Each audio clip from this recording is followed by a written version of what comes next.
My name is Stephanie Yee. I'm one of the project managers here at NSF. I work on the production support management on Research.gov, fastlanegrants.gov. But today we'll be talking about the Research.gov proposal submission system. So today we're going to go through really high level some key points to take away for the SBIR STTR application. It is different than most of the applications in case you're familiar with NSF that NSF usually submits to.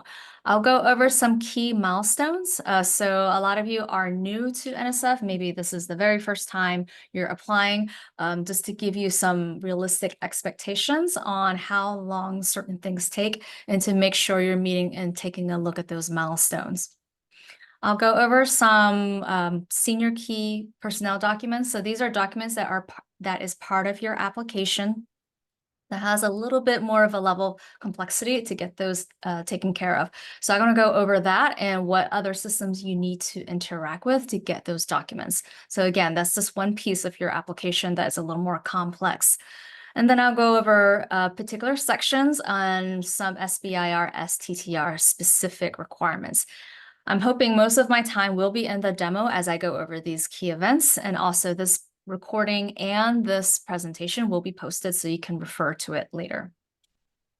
So you don't have to remember everything. All right, so here is the solicitation. Just make sure this is what you're trying to submit to. This is 24-579.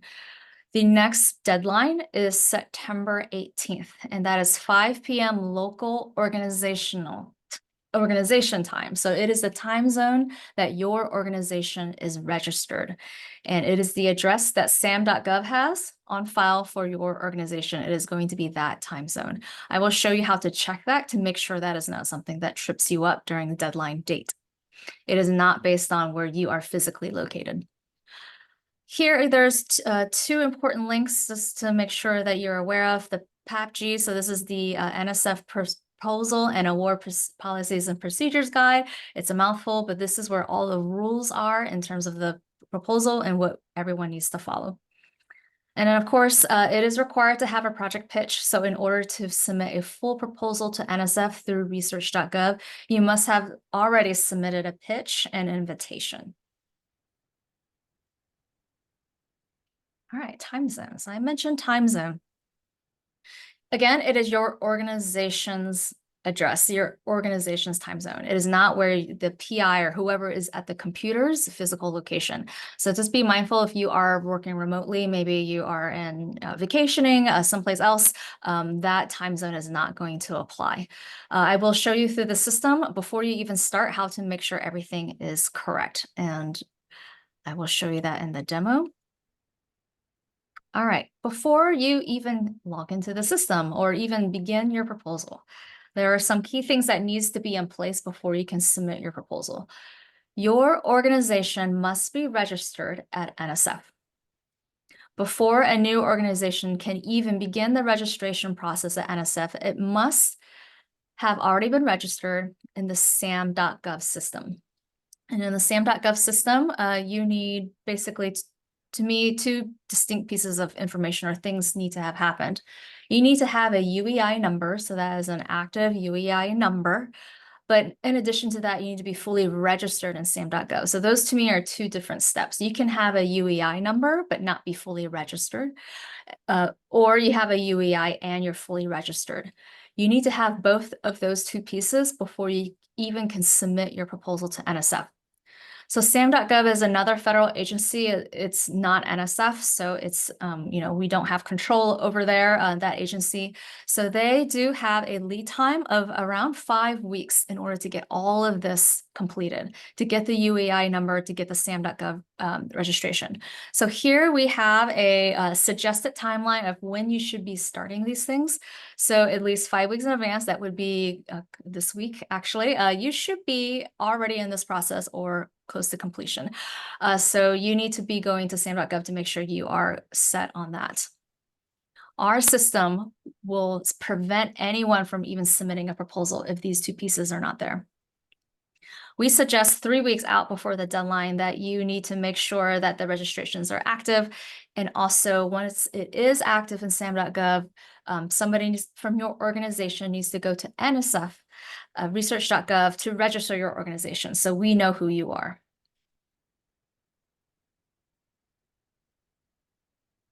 All right, so these are more details about how to get this registration, how to get the UEI number, and then I'm going to talk a little bit about subrecipients. So the organization that is submitting is, you might hear me say the words prime. So that is the prime organization, the submitting organization for that proposal. You may collaborate with other organizations. So you may have a sub-award, is what we call them, or sub-organizations, subrecipients. So those are all interchangeable terms. You might hear me use between them. For subrecipients or sub-organizations, they don't need those two pieces. They don't need SAM.gov full registration. They do need a UEI number. So they only need that first part. A UEI number, getting a UEI number is pretty straightforward, pretty quick. Getting a full registration takes a long time. Sub-organizations do not need full registration. However, you cannot register them in NSF.gov without manual intervention. So this is a very key point. Please don't call us on the deadline date trying to get your sub-org entered to our Research.gov system. This can take up to 2 business days to complete. So if you have a sub-organization that you know will be collaborating with you on your proposal and they're not fully registered, call our IT service desk, and we need this information on this slide here. We need their name, their address, their point of contact, things like that, and then we can add them to our systems. So that way you can add them as an organization to your proposal. I know that's a lot of words, but again, I hope these slides are very useful to you as reference later. Okay, talk about some timelines. So once you have your SAM.gov registration, once you register your organization in NSF.gov, you can now almost start preparing your proposal. Once your organization is registered in NSF.gov, Research.gov, you have to assign some roles. You need to assign people that will be PIs, will be AORs, which are the people who can submit proposals to NSF. So if this is a new process to you, make sure we suggest do this 2 weeks, 3 weeks in advance to make sure you have the right people in place. What I see sometimes are organizations assign out PI roles, but they forget to assign the AOR role. So AORs are the authorized organizational representative. That is the person that can submit the proposal. They can click on that button to send that proposal to NSF. So that role also needs to be set up. So we recommend you do this just to make sure you get it out of the way 2 to 3 weeks before the deadline date. We have links here on how to add those roles. And another thing about roles is you can't just ask for it and then you will receive it. You have to ask for it, and then the administrator of your organization has to approve it. That way, not just some random person could be given a PI role. All right, senior key personnel documents. This is a section of the proposal that's required for every senior key personnel, and you cannot skip it. You have to provide these 4 pieces of information per senior person. We recommend that you work on this at least 2 weeks in advance because these documents do create a lot of tickets at our service desk because they are more complex. There's 4 documents. The first 2 are the most important and the most complex. They are biographical sketch and current and pending other support. These 2 documents cannot be created on your own. You have to log into Science CV, which is hosted at NIH, to create these 2 documents. These 2 documents, it's pretty simple. I've used it before. It's a web form. You fill out these items out, and it will generate a NSF-approved format document for you. It needs to be certified, so it'll capture who signed it. And this is the 2 documents that we need from Science CV. The other 2 documents are generated by you or someone who's assisting you on your proposal, the collaborators and other affiliations. This is the only document in your proposal that is not a PDF. It is an Excel document. And then synergistic activities. So this used to be part of the biographical sketch in case you have submitted a proposal to NSF before. This is now a standalone document. It should only be 1 page. All right, so there's a lot of information. I mentioned that the biographical sketch and current and pending other support is a document you have to create in the Science CV. So these are just more information about what that looks like. And I'll talk a little bit more about that as we go through the demo. This slide 14 is very useful, especially if you're completely new to Science CV. We have a lot of good short video tutorials on how to use it, and specific help that NIH produced for us just for NSF. So there's a lot of good material here. But I think, if you want to get to it, you can absolutely go into NIH Science CV and just start. You don't need to go through all that. It's very intuitive. All right, let's jump into the meat of this SBIR STTR solicitation specific requirements. So these are just some highlights. It is not meant to be an exhaustive list of everything that is required, but this is some things I'm going to highlight. So remember, you must have a project pitch that must be already approved. Any proposals without this would be returned without review. I'm going to go over some of the deadline dates you'll see in the demo. Award duration, awards may be 6 to 18 months. Total budget cannot exceed 305,000. Other supplementary documents. So this is I'll show you in the demo, this is a section where you can upload as many documents if you like. Just remember, don't go crazy and put everything in here. Remember, letters of support are not permitted, but letters of commitment from subawardees that confirm the role of the subaward organization and explicitly state the subaward amount should be included here. Some notes about personnel requirements. So SBIR, only one PI, co-PIs are not allowed. For STTR, one PI and one co-PI are required. All right, so project summary and project description both have header requirements. I'll go into this more in the demonstration. Project summary, you must have at least 3 headers. And what a header means is that this word needs to exist on your document standalone on its own line with nothing else with it. So there must be a header alone called overview, intellectual merit, and broader impacts. They must be alone. So you can't have overview, for example, and suddenly start your sentence. That means it's not a header. It is now mixed in with other text. It needs to be by itself. So be careful about numbering and centering. Project description also has a required header that would be broader impacts. I'll go a little bit more into the project description page limits, but high level 15 pages is your max. So this is just pulled out from the solicitation on proposal format. So these are recommendations from the solicitation itself of how long these sections should be. So here they are here. And if you added up the max, it does exceed 15 pages. So this is meant to be a suggestion, a recommendation. It's not prescriptive. The total cannot exceed 15 pages. All right, so I'm going to go ahead in the demo and I'm going to pause here to see if there is any questions, Julia, that you think I should address live. All right, we have quite a few. We do have some programmatic questions that we are not going to be able to answer, but we do have some questions about UEI. So I would say that for anything related to UEI, you would go to SAM.gov to either sort out some sort of issue with your UEI, or to register to obtain a UEI without being fully registered. Yes, and one thing that I would like to note about UEI is if you used to have a UEI a long time ago, maybe it expired, and you try to renew it, get it active again.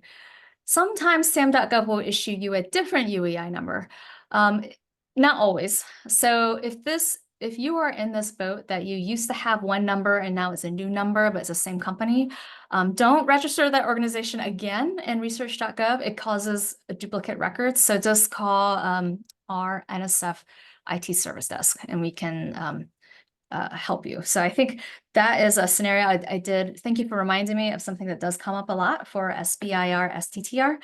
So if you are in that boat, just remember that. Thank you, Julia. Any other questions before I jump into the demo? Yes. So what is a single copy document? What should people write on this document? And how is that different from a non-single copy document? Those are great questions, and I will get into that. So single copy documents is a private document. So single copy, I guess it's a really outdated term when we used to have copy machines. That is a document that is only for NSF's eyes only. It is not seen by reviewers. So I like to think of it as a private document. It is not seen by reviewers. They're not gonna, it's private. It's a private document. And that's different than supplementary documents. So that's a good question. People often mix them up accidentally. All right, so I'm already logged into Research.gov, and before I even start my proposal, I'm going to show you what my profile looks like. So this is something you should be doing as well, just to make sure things are looking the way you think they should. So I went ahead on the upper right-hand corner, there's something called My Profile. You can take a look to see what it looks like. I have some names here. Then just be mindful, the name here you see is going to be the name printed on the proposal. Make sure this is correct before you start, because if you start changing your name here, it doesn't, in the screens, they may not update all completely correctly. So for example, the cover sheet will update, but the budget will not update with the new name. So just make sure the name that you want seen printed on your proposal is correct here.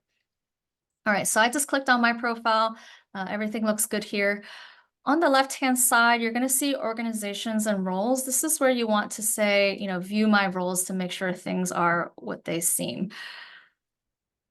So for myself, I work for NSF. So of course I have an NSF organization and then all my roles here. When you first register an organization, no one has roles. You have to request a role. So a very easy way to do that is to, over here, there's a add new role. So if you're a PI and your organization is here, you click add new role, and then you have several buttons. So to prepare a proposal, you should click here. And then you're going to select PI. And it's going to ask you a series of questions such as the UEI number, and then you're going to go through that process. Once you request your role, remember it's not automatic. Someone with authority needs to say, yes, you are a PI. Someone has to approve it. I'm not going to do that because I already have the role here.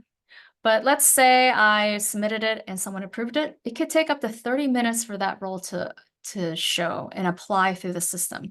So keep that in mind. The number one thing I see sometimes is that people try to create a proposal, but everything is grayed out here. And that is because your PI role is not active yet for your organization.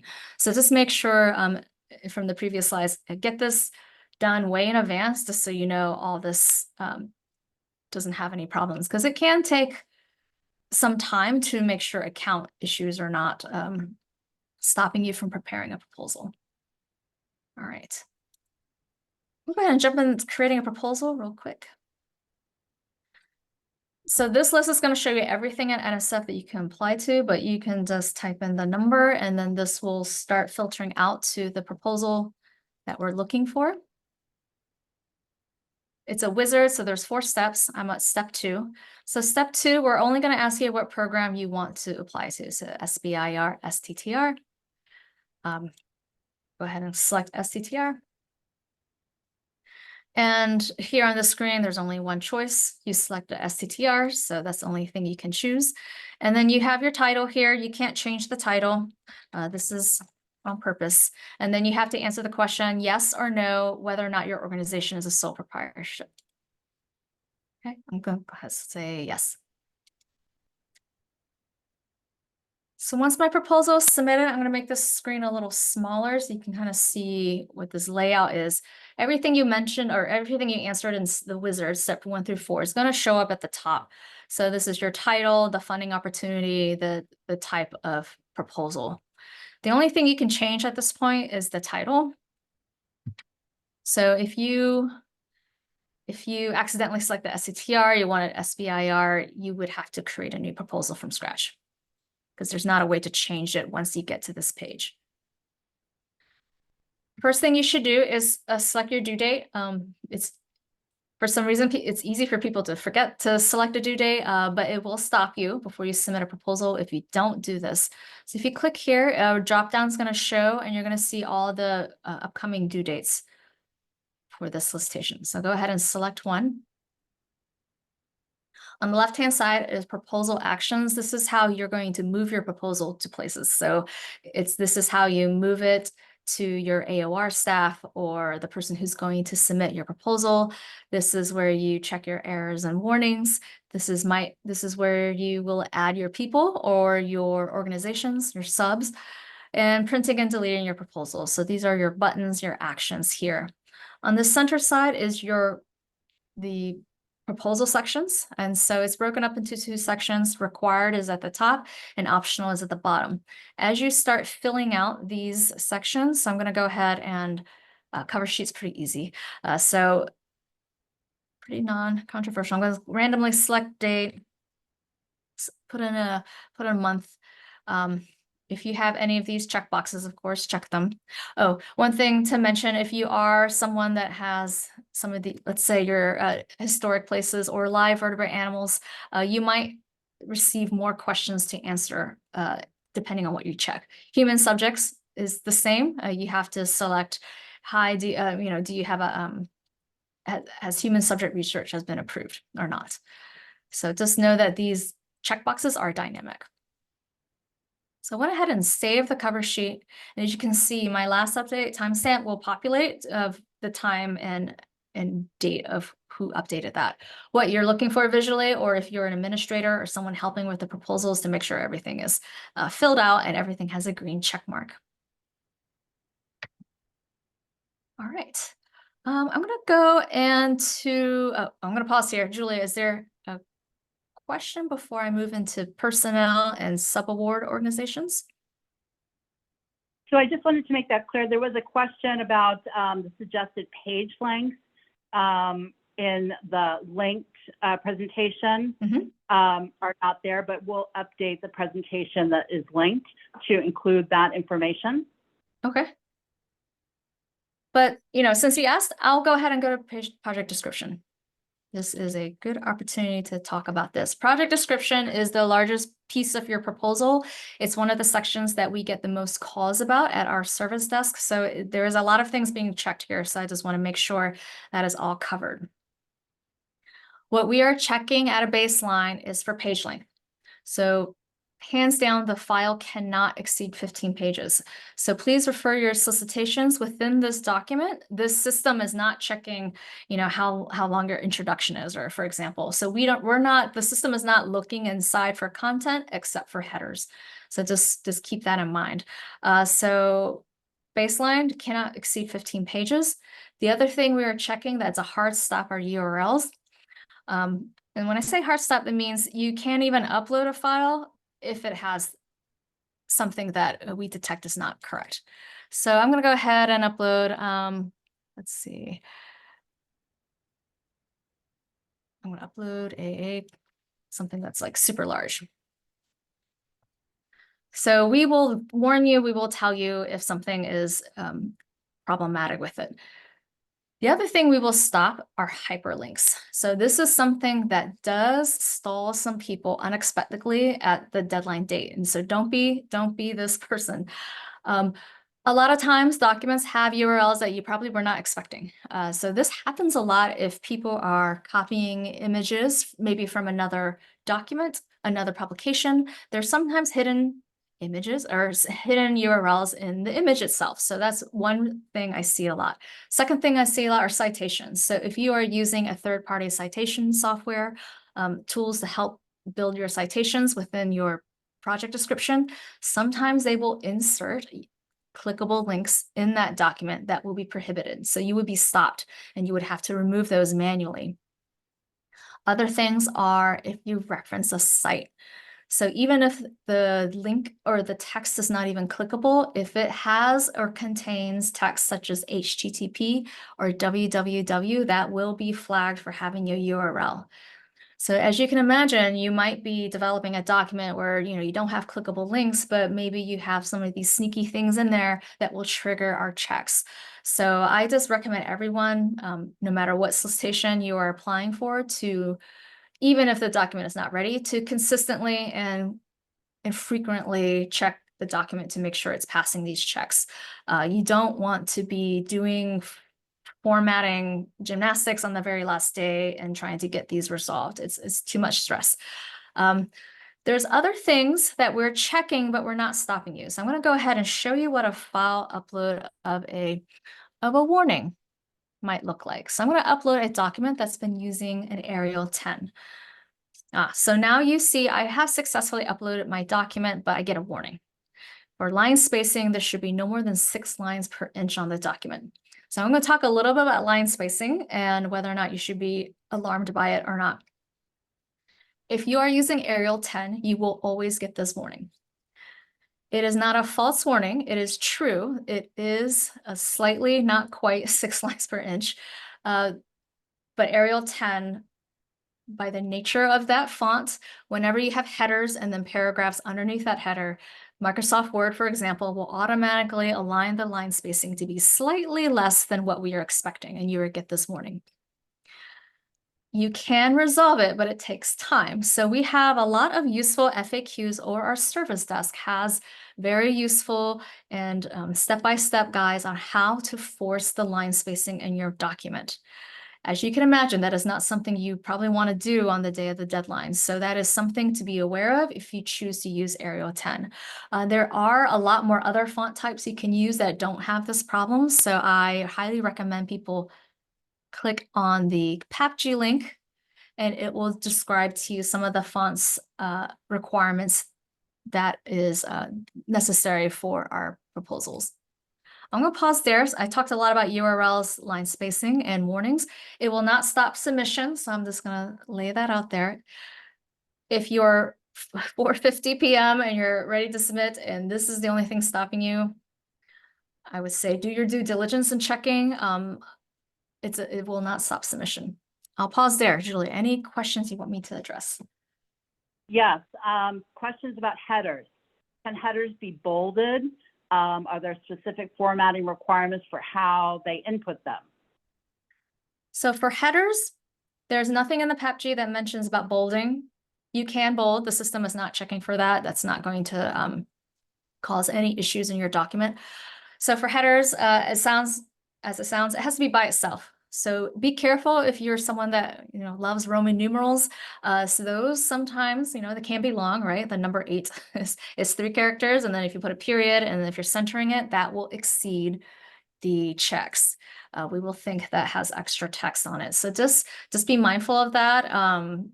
Again, this is a section you need to be checking frequently because you don't want to deal with renumbering, right, at the last minute. So it has to be by itself. I don't know what the right word is. It's having it bolded or underlined, that doesn't matter. It just can't have any other text around it. There is a tolerance, like you can have a number 1 on it, but probably not large Roman numerals. Good question. All right. Also, has to be spelled properly. I've had several tickets where broader impacts was not spelled properly. So make sure everything is spelled correctly. Yes, Julia. Another question about headers. So can the headers and the sections be in any order, or do they have to be in a certain order? I would refer to solicitation or program for that, but the system is not checking for order. Thank you. All right, thank you. These are great questions. All right. Okay, so I'm gonna kind of go back to over here to personnel because a lot of you will be adding people perhaps to help you with the proposal or sub-award organizations. So I'm gonna jump into sub-award organizations. This may not apply to everyone, but I'm going to show you how this works. This is basically adding another organization. There's 2 ways to do this. You can search for them. So for example, I can put Virginia, and do search, and it's going to give me a whole list of organizations. I highly recommend not doing that because it's easy to select the wrong organization. There's a lot of organizations that have very similar names, and there's not, I'm going into the details, but in SAM.gov, there's no, some people can have the exact same name, but they have different UEIs. So this could trip people up a lot. So make sure, I just recommend using UEI numbers. But if you do add one here, or if you don't see your organization here, then you have to ask yourself a couple questions. Is the sub-award registered in Research.gov? So to reach out to your colleagues at the sub-org and ask, have you registered your organization in Research.gov? Once they do, then they will show up on this list. But if you remember from what I said before, they can't register their organization by themselves unless everything is fully registered. So if they're from universities, for example, they're likely to be in the system because they probably already have an existing relationship with NSF. But if they're completely new, they're not fully registered in SAM.gov, that's okay. They need to, or you can create a ticket at NSF service desk and give us those pieces of information. And you have to specify, hi, I'm trying to apply for a proposal. I'm trying to add this sub-award organization. They're not fully registered in SAM.gov. This is their name, blah, blah, blah. It's on the slide that I showed you, and we will manually add them to our system. So you can select them as a sub-award. This takes 2 business days. So please don't do this on the day of the deadline. You will not be able to add that organization in. All right. That was a lot about sub-orgs. Any questions about that before I go into people? All right. No, let's keep going. All right. So this is where you would add your people to your proposal. So as I mentioned, SBIR, STTR have different requirements about co-PIs. So for example, I selected a STTR here, and my buttons will be reflective of what I can and cannot do. So here, if I click add other senior key personnel, you can add them 2 ways. You can add them with an NSF ID if they have one, or you can add them by name. They don't need to have an NSF ID. So this might be simple, more easy, more convenient for people. So here you can add any name you would like. They do not need to have NSF IDs, etc. So here I added John Smith. He is now a senior key personnel. I can remove him, add them, but he's now listed in my proposal. He's automatically added to my budget, and he will be now required to have those 4 pieces of personnel documents before you can submit the proposal. On the bottom here is other authorized user. A lot of people ask, well, what is that really for? So this is a way for you to add people that can work on the proposal with you. So they're not key personnel, meaning maybe they're not the people doing the bulk of this research, but they might be administrative staff or students or whatever. That's just helping you, upload the documents, more of the administrative task of this proposal. You can add them here. And unlike senior personnel, you must have an NSF ID. They must have an account with Research.gov, where they need to have a presence, an account. So this is where you would add them here. Anyone can, it's pretty easy to get an NSF account. So here I'm going to add my friend, George. And once I add your OAU, that person can now log into Research.gov and they can access this proposal. They have edit rights, so they can look and view and upload documents through any of the sections. Now, another really common question we get is like, well, this person already has an NSF account, but I can't find them. They don't show up when I search for them. So this is very similar story to a lot of things. In order to work or do things in the Research.gov system, you have to have a role. So I'm going to show you that again, because I just wanted to, kind of reiterate this as much as possible. Even George, who was another authorized user, he is not a PI. He's just going to work on the proposal. He needs to have a role as an OAU. So here, if I click on add a new role, it's going to be under here, prepare proposals and manage. And they need to have an OAU role. So just remember, everyone needs a role. You can't just be someone off the streets. They have to have rights or permissions to work on your proposal. So if you are not seeing what you're expecting when you're adding people to your proposal, It's probably a role base or a role permission. And it's really important that you make sure that is all set. I'm gonna go back to my proposal. Julie, is there any questions on that before I move on to other sections? Yes. If we need to hire temporary personnel through a temp service, how are they added? I'm gonna lean towards that's a program question. Okay. So if you have program questions, please send them to SBIR at NSF.gov. Some of these sort of straddle between system and program, and that one is a program one. So thank you for that guidance. Can we add someone who is helping the grant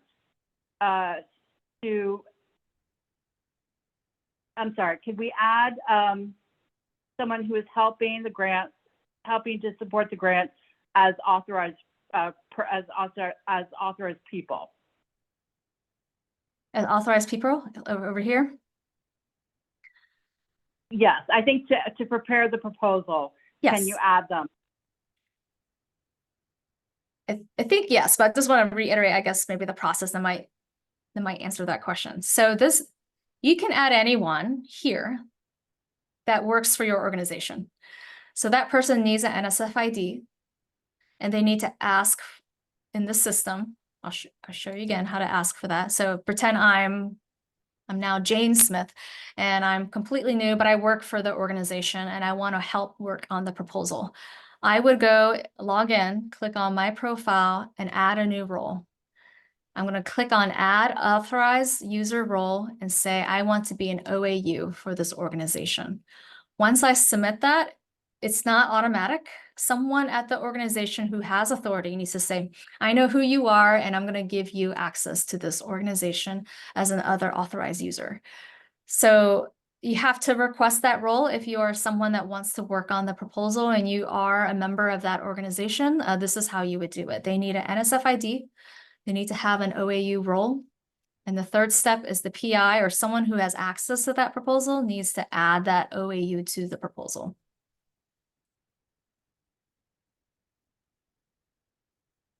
So I hope that if that's not clear, I would say just send another clarifying chat. So I hope that's useful. You can add as many people you like here under OAU. So these are all people who will then get access to that proposal. It's only for that specific proposal, not everything. And could you go back and show how to add a co-PI? We know that co-PIs can't be added for SBIR proposals, but they are required for STTR proposals. So it's the exact same modal. So I call these modals or these pop-ups is the exact same modal here, except with a different title. It'll say add a PI or co-PI. And they can only be added with NSF IDs. So the same story applies there as an OAU. You need to have an NSF ID to an organization. You need to have a PI role for that organization in order to add them. Those are the two pieces of information that needs to be true in order to be able to be findable here. The only thing that's different is you can't add them by name. It will only be NSF ID or email. Thank you. Thank you. All right. If there's no more questions, I want to jump into budget, just kind of show you what that looks like. So I added people to my proposal. I didn't add an organization. So if I mention, anytime you add people to your proposal, they will show up in your budget, but maybe they're not getting a salary or whatever. And maybe the PI is not getting a salary. I don't know. You can always manage the people who appear on your budget.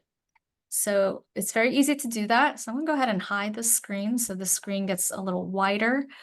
So I'm gonna make this smaller as well. So this budget is, lots of numbers. I'm not an accountant. So this might take you some time to go through. Year one is always entered or defaulted. You can add years and copy years. So I'm gonna go ahead and just add couple more years.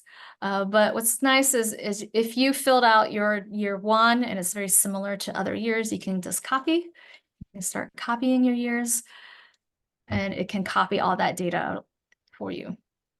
So we have these little arrows in case you need to move year to year. Just be careful because, as you can see, it doesn't change colors as you scroll over. You have to look really carefully at the title here. So for managed personnel, one thing I always show to people is how to remove them. I think for some reason people miss this link. Just click here and you'll be able to see everyone that's added to your proposal, and you can add and remove people as you see fit. This is pretty straightforward. There's a lot of business rules and compliance checks already built into the system.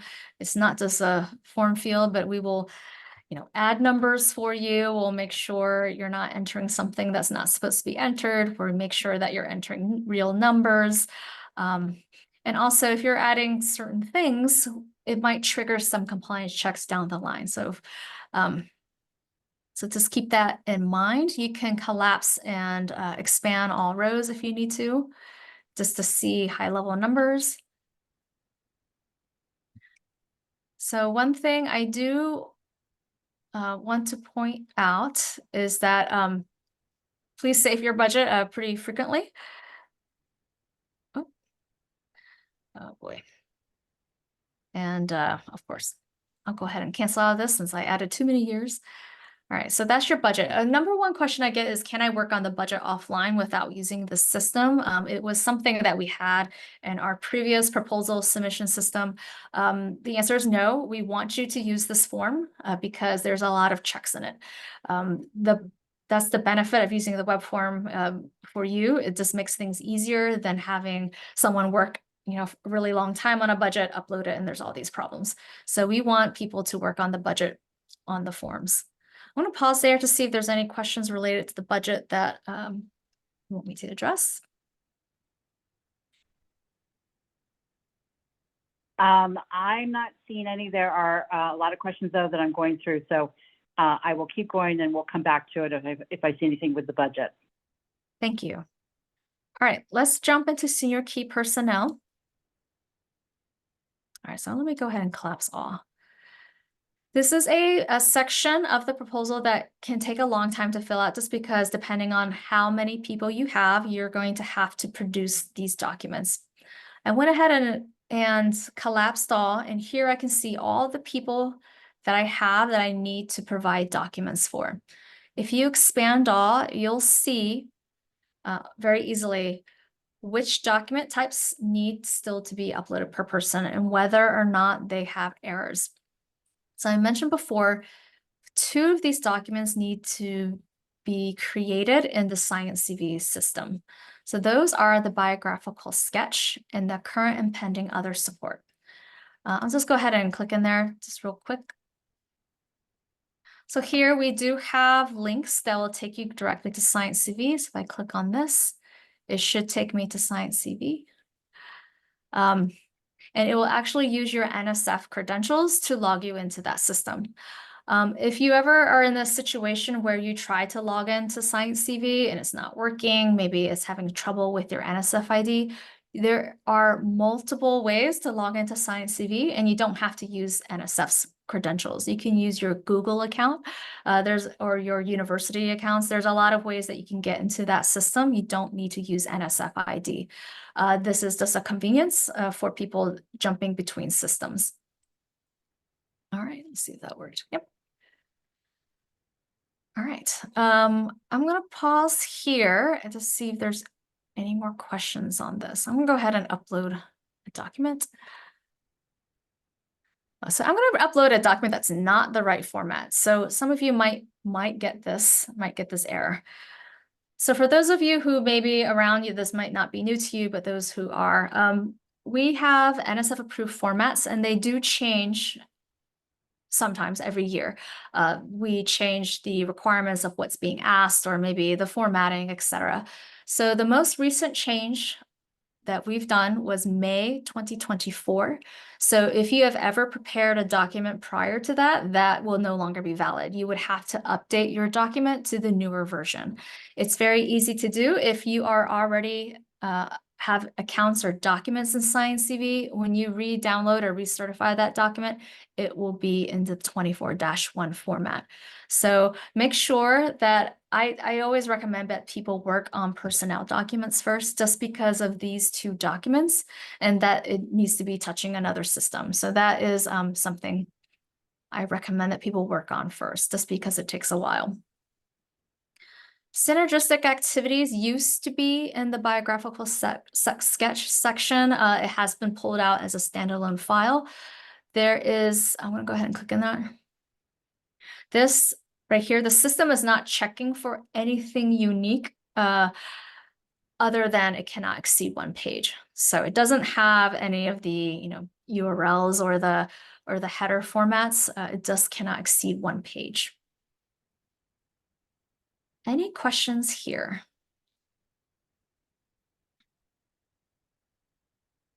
I'm not seeing any questions here, but there is a question about the demo site.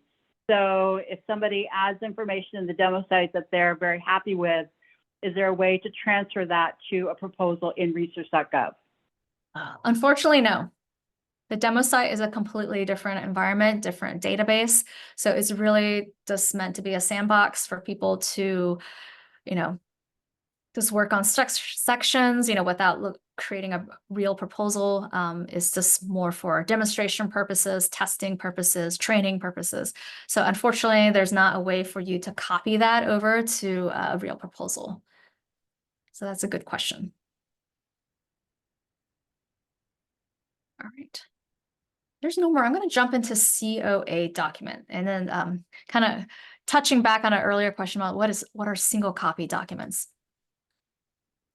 So this is a document. It's the only one that doesn't require, it's not in a PDF, it's in an Excel format. This is your collaborators and other affiliations. This is a single copy document. That means reviewers don't see this. This is a private document at NSF. NSF uses this to detect conflicts before we go to panel. So we are asking for, names, your siblings, or someone that might have a conflict with reviewing your proposal. I'm going to go ahead and click on that link. So if you notice, every page has these helpful links. If you ever have a question what a section is or what it's asking for, there's all these helpful links that will take you to that specific section. So I just clicked on this, the COA template, and I got here. The template is here. So if you click on it, it's going to download an Excel document. I'll go ahead and open it. So this is one thing to keep in mind. It is a technical limitation, but just please keep this in mind. This file can only be modified in Microsoft Excel. So repeat that to yourself. It can only be modified in Microsoft Excel. If you take this document and put it on Google Sheets and change it back and reopen it in Microsoft Excel, that file is corrupted now. There are things in here that we are looking for that does get altered or modified whenever you open it in a different application. So Google Sheets is the biggest culprit I am seeing that will modify this document. So it'll look okay to you, but when you upload it, it's going to say some data's in the cells were not saved. Maybe you'll see partial information, but you'll see blank rows. So don't let that happen to you.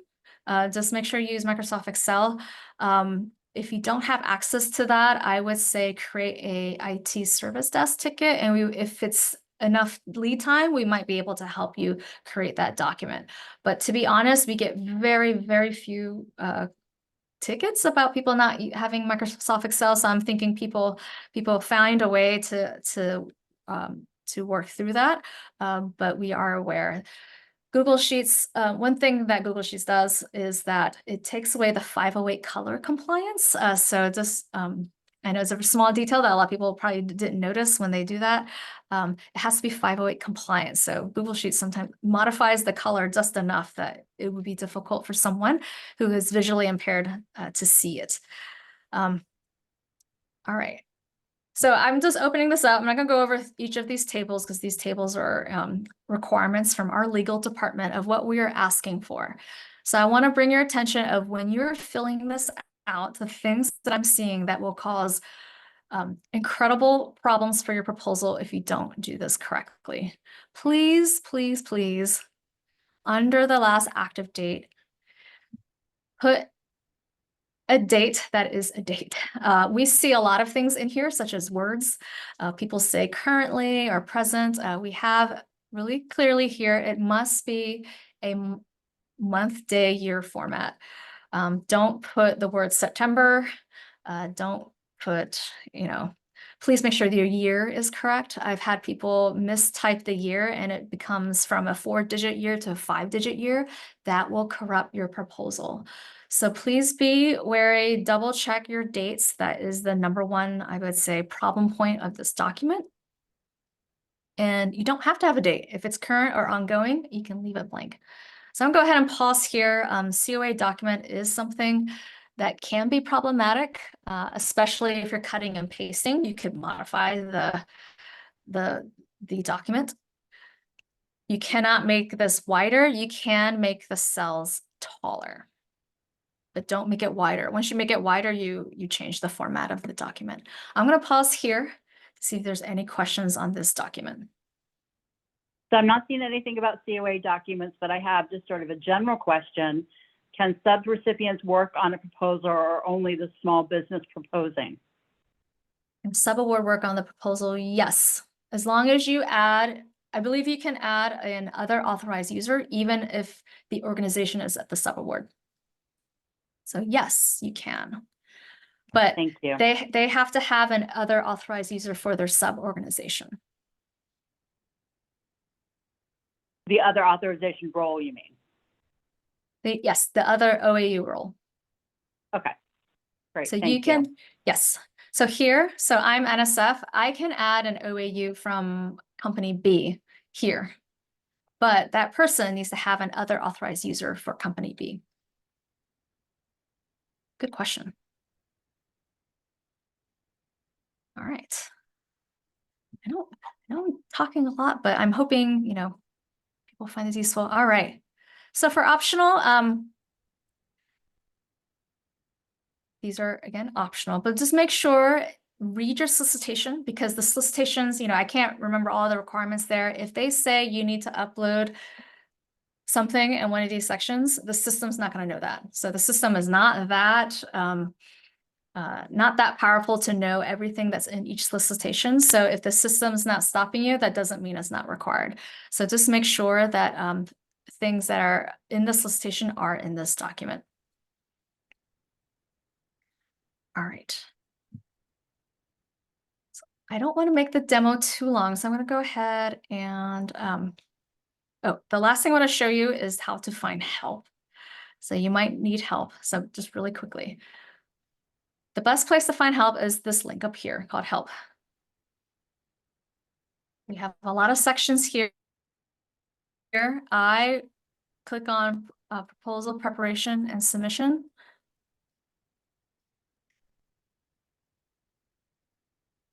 And this will have everything and more that you ever wanted to know about Research.gov. I would say for you, I would say the most useful section is probably uploading documents, because this is very, very detailed how-tos to overcome some of the warning and error messages. So these are the things like line spacing or URLs. So these are very practical advice on how to overcome those. I know some of you are maybe LaTeX users, so those is I don't know, maybe 30%, people within certain sciences use that. They have their own help. So I highly recommend that if you are a LaTeX user, an author, that you click on this GitHub site. It is, if you Google it, you can find it. NSF has volunteer program officers that put up samples that you can use to make sure your formatting is correct for NSF. So I highly recommend, if you're a LaTeX user, to use that. All right, I'm going to go ahead and, Julie, are there any other questions or comments you want me to show in the demo before I move back to the deck? Yes. So I just, there were some questions that came in about COA towards the end. So if somebody doesn't have Excel, what is the guidance for them? I would say fill out the the Excel sheet or fill out the data as best you can, and then create a ticket at our IT service desk, and we can try to assist you. But some of the other softer advice I can give is like, if you do have someone that has access to that, that's another option you can have. But if you have the data, but you just don't have the software, I would create a service desk ticket. But remember, the people who answer the phones can't provide that document to you. We have to send it to like other people at NSF, and there's a capacity there. Again, we don't get many tickets on that, so I'd just say if you believe you're in that bucket, I would create this document as soon as possible and create a ticket as soon as possible. All right, and slide 12 has the link to the collaborators and other affiliations to download that template. And so that will have the latest version there. Yes. If there's any questions, to contact the service desk. Thank you. All right. So I'm going to go through the deck. Hopefully my intention for this presentation is that you can look and refer to the presentation for some of this information of the things that you may need to know. So I'm going to go ahead and go through the deck and then hopefully answer all the questions that everyone has from a technical perspective. All right, so all of these things should be familiar to you. I did speak about a lot of these. All right. SBIR, STTR. All right, I'm back on the timelines. So I highly recommend, but I know people don't do this, is to submit your proposal early. This way, it forces you to make sure the compliance checks are done on each of the sections. And also, you don't have to rush and wait to the end. Because remember, there's a lot of other proposals that are submitted at NSF, not just SBIR, STTR. And you don't want to be waiting for a technician to get back to you or a developer to help you with some of these complex tickets. So just know that you don't want to be up against several other people in terms of getting your ticket resolved. So here I have, we're getting closer to the deadline date. We suggest 12 days before the deadline that you make sure you resolve any sort of SAM.gov certification issues that sometimes happens with people with existing SAM.gov registrations, but maybe, a renewal needs to happen. So these are things for you to, just check off your list. I highly recommend that you know who your AOR roles are. So these are the people who are authorized to submit proposals to NSF.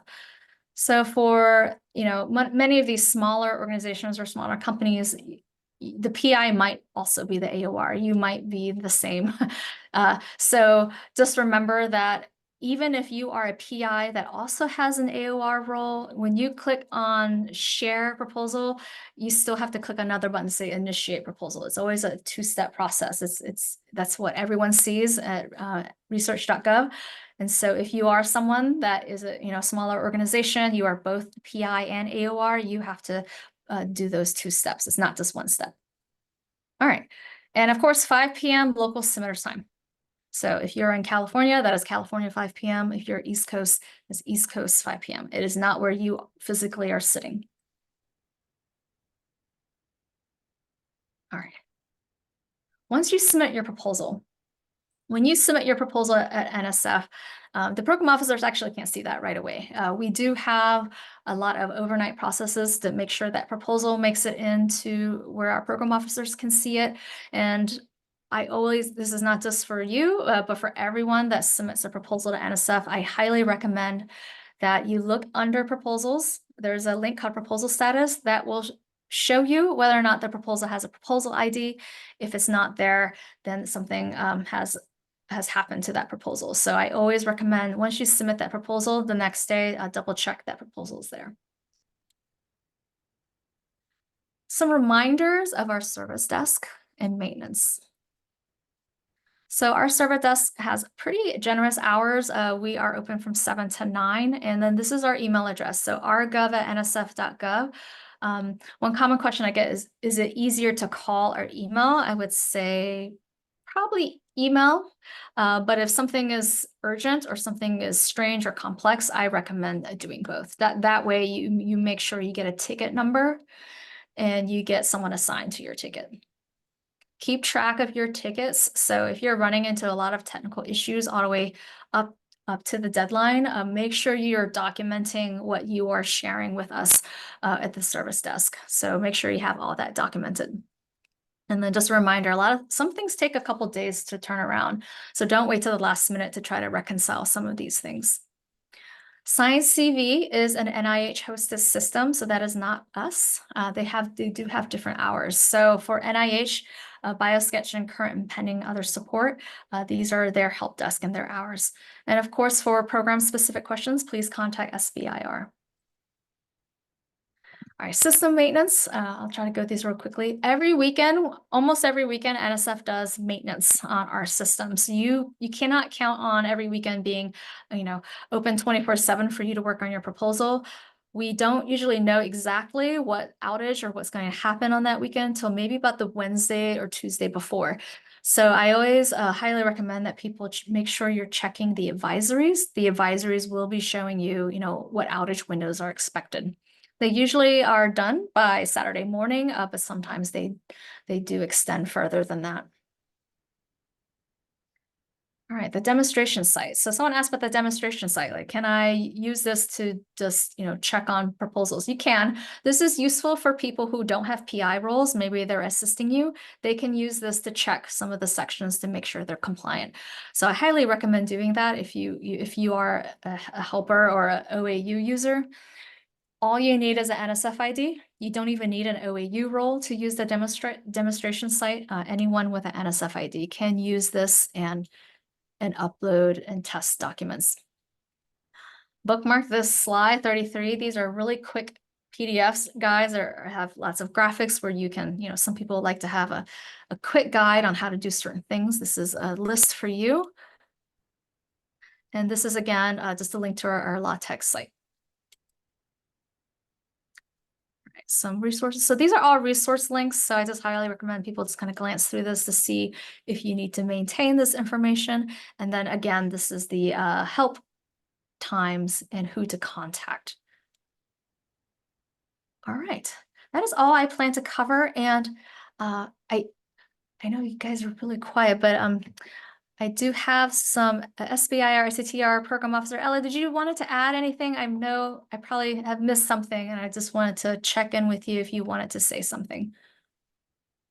So she had to drop for another meeting, but she did confirm that letters of support are not allowed. So this is new for solicitation 24-579.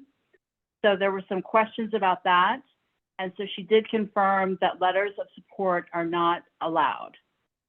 So Okay. if you have additional questions, please contact your program officer or SBIR at NSF.gov. Thank you, Julia.